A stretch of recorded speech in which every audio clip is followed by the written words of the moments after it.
এটা পুলিশ কেন ঘুষ খায়? তার বেতনে হয় না, আমাদেরকে মারতেছে মেরে, কোনো ছাড় না। আমি অস্ত্র ছাড়া চলি না। স্বরাষ্ট্র মন্ত্রণালয় কী বললো না বললো বুয়া, গ্যানেট ফুটে নাই না ফোটার কারণ কি আমাদের সন্ত্রাসীরা যারা মাস্টার মাইন্ড, যারা আন্ডারওয়ার্ল্ডের, তারা তো গ্যানেট ছুড়ে অভ্যস্ত না, তারা কিন্তু পটকা ফুটে অভ্যস্ত, ককটেল ফুটে অভ্যস্ত। আমাদের মনে করেন আমরা বুঝতে পারছি অনেকদিন পরে হইলো হাসিনা ফ্যাসিস্ট, যা বলে মিথ্যা বলে। এমন কোনো সন্ত্রাসী পাবেন না যে কোনো রাজনীতিবিদের পৃষ্ঠপোষকতায় নাই। কি মারার জন্য ভর্তি করতেছে না দেওয়ার জন্য ভর্তি করতে বোঝা যাচ্ছে না তো। তাকে মারাতে এভাবেই নাই, তারা আল্লাহ ভরসা। এর মধ্যে কিছুদিন পরে 11টা দিয়ে আসবো, ও আপনার ড্রেস পরে কাপড় পরে বললাম, খুশিও লাগতেছে, আবার চিন্তা করতেছে কোন সালে কোন চক্করে না পড়ি, যেটাই চিন্তা করি তার উল্টা হয়। কি হয় কে জানে, আল্লাহ ভরসা। তো দাড়িটা নিয়ে বাসা কাছে আসলো 10টা রোডে, দাড়িটা দাঁড়ায় আছে ঘুরে একটু অপেক্ষা, তারপরে আস্তে যতটা খুললাম ধাক্কা দিয়ে নামিয়ে দেওয়া, চট্ট বান্ধে খুললাম দেবে, এটা টানতে চলে গেল। দেখলাম না মেয়েরা ফিরে আসতেছে, জড়াইয়ে তুললো। তখন শুনলাম আমার বউ হেন জায়গা নাই সবক্ষণে গেছে। তারপরে মনে করেন এখান থেকে যারা আমান জানা প্রদানোর চেষ্টা করছে, পাঁচ আইসে তো ওদের অপকরণের জন্য বেঁচে গেছে। আমি ওরা যদি সাইলেন্ট ধরতে পারতো তো ওই দিনই মেরে ফেলার কথা। আর আমার বন্ধু যে সাহায্য করছে সে 100% দ্বারা হাজির নাড়া ধরে মারিয়ে ফেলবে, মারিয়ে দান ফেলবে, এটার অসীমতাটি সাহায্য করতে। আমার বউ প্রমোশন পাবে, আমি পেনশনটা পেয়ে যাবো, সে খুব চিন্তা করছে, তো তাই হয়েছে। এখন ভাবা চিন্তা করেন আপনার মানুষ, এটা হইলো কোনো মতে বাসায় থাকি আমি এভাবে চড়ি।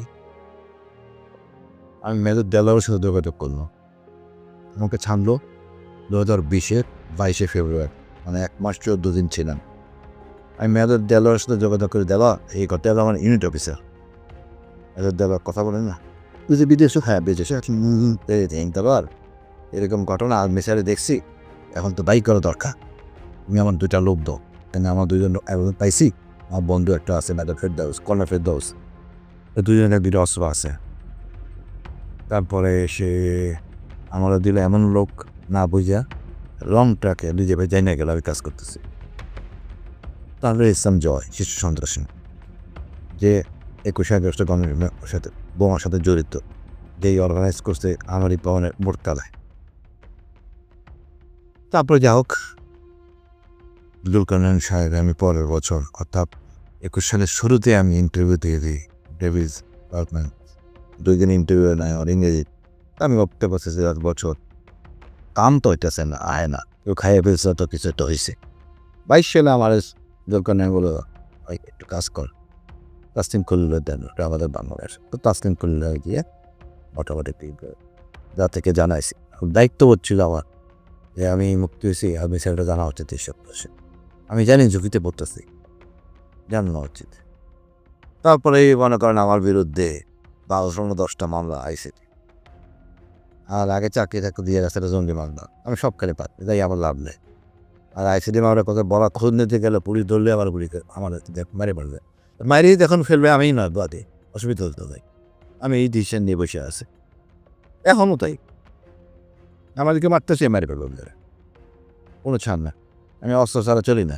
স্বরাষ্ট্র মন্ত্রণালয় কী বললো না বললো বুয়া, অন্য অস্ত্র আপনার নাই, আর আমার বলেন অস্ত্র জমা দিত। আবু সাইদ মারা যাওয়ার পরে আমি বাইরে চলে যাই, ছাত্রদের যদি থাকতাম ওরা তো থাকতাম।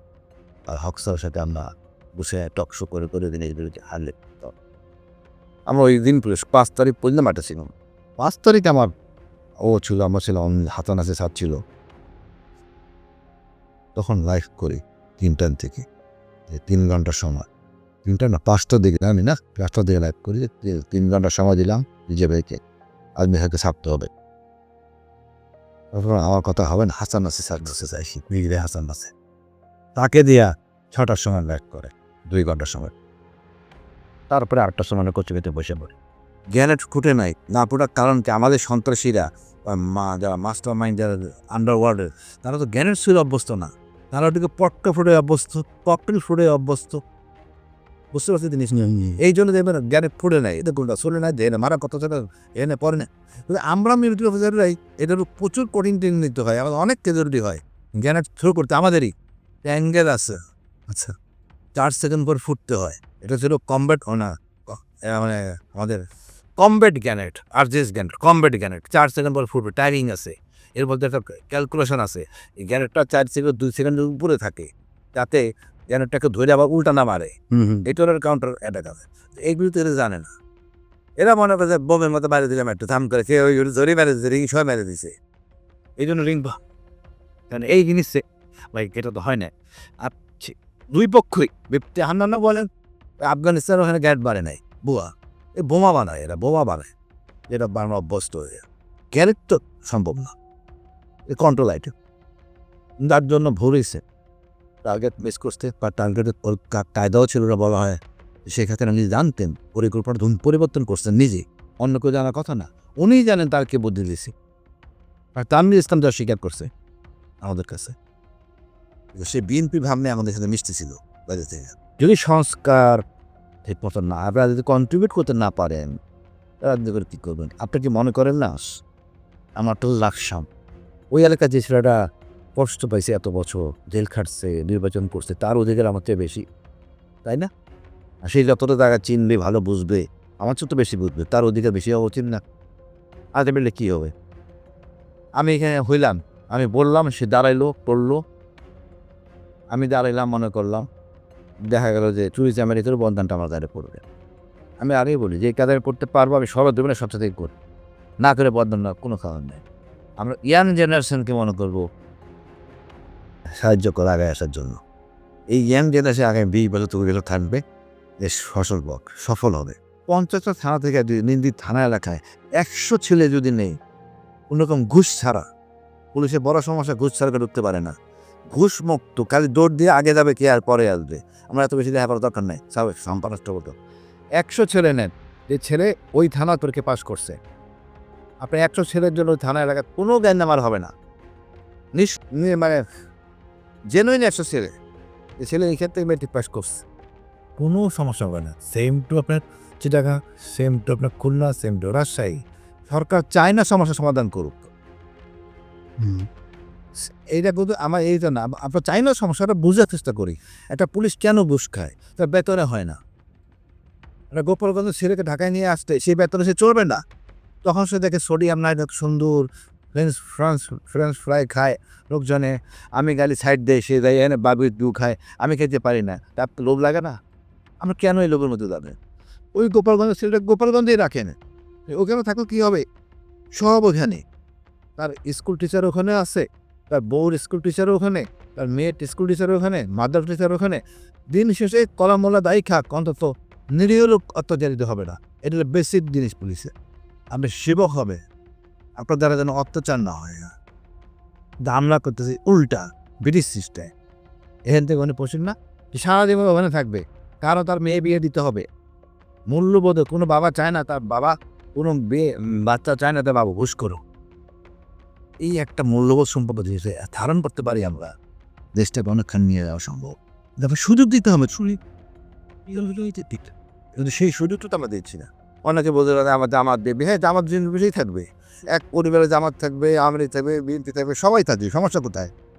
আমরা চোর হওয়ার যে সত্য কথা বলবো, দেশ ঠিক চলবে। একটা হত্যাকাণ্ড হলে 2টা ইনকোয়ারি করতে হয়, জুডিশিয়াল ইনকোয়ারি, এক্সিকিউটিভ ইনকোয়ারি। এতে প্রমাণ হয় আইনগত হয়েছে কিনা, হয়তো আপত্তি নেই, করতে হবেই।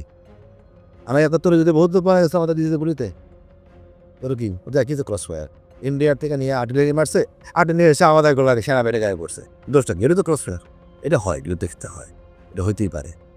তারপরে মনে করেন একটা বুঝতে হবে, এই জিনিসটা করবেন, খেয়াল রাখতে হবে কাক সাথে না এই এটা করতেছে, এই লোকটা কে, মোস্ট ক্রিমিনাল ওয়ান্টেড। আমি একটা উদাহরণ দিই আপনাকে। একটা এলাকার একটা মেয়ে এসে হাজির আমার কাছে, মেয়েটা বেশ সুন্দরী, মামি আছে, বাবাকে বলা হয়েছে তোমার মেয়ে বিয়ে নিয়ে কথা বলবো, মেম্বার ডাকছে। ওই এলাকার বৃহত্তর সন্ত্রাসী মা মেয়ে দুজনকে রেপ করে, বলছে কাউকে বলবা না, বললে বেয়ে ফেল।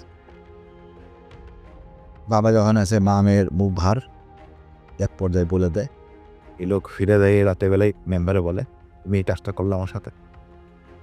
প্রায় একদিন বা 2 দিন পরে আসা মায়ের কেটে হয়ে যায়। এখন এদের সাথে আপনি কী বিচার করবেন? বাংলাদেশে আইনের বিচার কেমনে হয় বলেন আমারে? বিচার হয় না। এর জন্য দরকার ওই জিনিসটা, আইনি প্রক্রিয়া করতে পারি যা করলে জনগণ খুশি হয়, বাট এটা কাম্য না। এই লোকটা সন্ত্রাসী কেন হয়েছে? একটা বিশেষ রাজনীতি ছত্র ছায়। আমাকে ওই এলাকার বিশিষ্ট ব্যক্তি আমাদের এই ছিল, ভাই ও আসেন কোথায় আপনাকে, আমি করতে বেশি রেখেছে মনে হয়। ভালো মানুষ হলে বেঁচে যাবে, খারাপ মানুষ হলে চলে চলে কী করা যাবে। তো আমি আগেই বলি সবসময়, আমাদের রাজনীতি ভালো হইলে দেশ ঠিক হয়ে যাবে। চোর মুক্ত রাজনীতি হতো। সন্ত্রাসী দল একজনকে থাপ্পড় দেওয়া মানে সবাইকে বলে সতর্ক হয়ে যাবে। দরকার ছিল পৃথ্বী হানানকে মারার, দরকার ছিল ডেভিডকে মারার। বিএনপি সোজা হয়ে গেছে, সন্ত্রাসীরা চাপা ছিল। আর সভ্য দেশের কাম্য না। আমরা কেন সভ্য হব না? আমরা নিজের উপার্জন করে খা না। আমাদের রাজনীতিতে সমস্যা, তারা 53 বছর একটা সিএনজি বানাতে পারে নাই। আমার ছাত্র তো দেন 5 বছর সিএনজি বানাই ফেলব। আপনি ভাবলে অবাক হবেন, বাবর স্বরাষ্ট্রমন্ত্রী বলতে হাসিন ভাই আমাদের বাঁচা, হাসিন ভাই আমাদের বাঁচা। আপনি অবাক হবেন। আমি এত মাথা গরম হয়েছে, আজকে যদি পাই কোনো একটা ক্রাইম করে খাই ফেলবো চিরাগাঙে। আমি তো এর মধ্যে কনক গুলতে হাসিটি কই, আমি ঘুরতে মেজাজ খারাপ। কনক গুলতে আমাদের ইমিডিয়েট লস। তো তাড়াতাড়ি তুই এর কাছে কোথা চিরাগাং কেটে কাছে একটু খবর আছে, ওখানে গলি দেখ চিকেন গলির মুখে একটা পানির ট্যাঙ্ক পাবি। এখন এই একটা তথ্যের ভিত্তিক বোঝা যায় চিটাগাং কত বড় জায়গা। 2 সাইডে খোঁজা, রাতে খুলতে বাই করছি। বলে ওই পাড়ে লোক শুয়ে আছে। মোহাম্মদ দেখে রাত 12টার দিকে ধুমধুম করে ঢুকছে। আমরা যে ধরে পাই লেক মেলে ফেলাই দিয়েছে নিচে। মোহাম্মদের বিভাগীয় কমান্ডার। আর ওর ভিতরে পাইছি কক্সবাজার এক ছেলে, জেলা কমান্ডার। তুই বেড়ে দিয়েছিস কেন? তার নাছে বন্ধু যে এমবি বোম মারতেছে, ফোড়াই ফেলতে, তুমি বেড়ে যেত সারা ওর ধরে মারি রাখ তো তাই শরীরে পছন্দ রাখ। তখন এই মোহাম্মদ আবার চেন খুলে গেল। ঠিক আছে, আর যে মনে করো জেএমবি কেসটা, এটা সম্পূর্ণ বলা ভালো নিজামী সাহেব এবং মূল সোর্সটা ধরাই দেয়। এটা সোর্স, এই সোর্স দিয়ে আমরা জেএমবি হিট করি। এই পলিটিক্যাল হিসাবে শেখ আব্দুর রহমানের জামাই ধরা পড়ে দেয়, বড় ছেলে।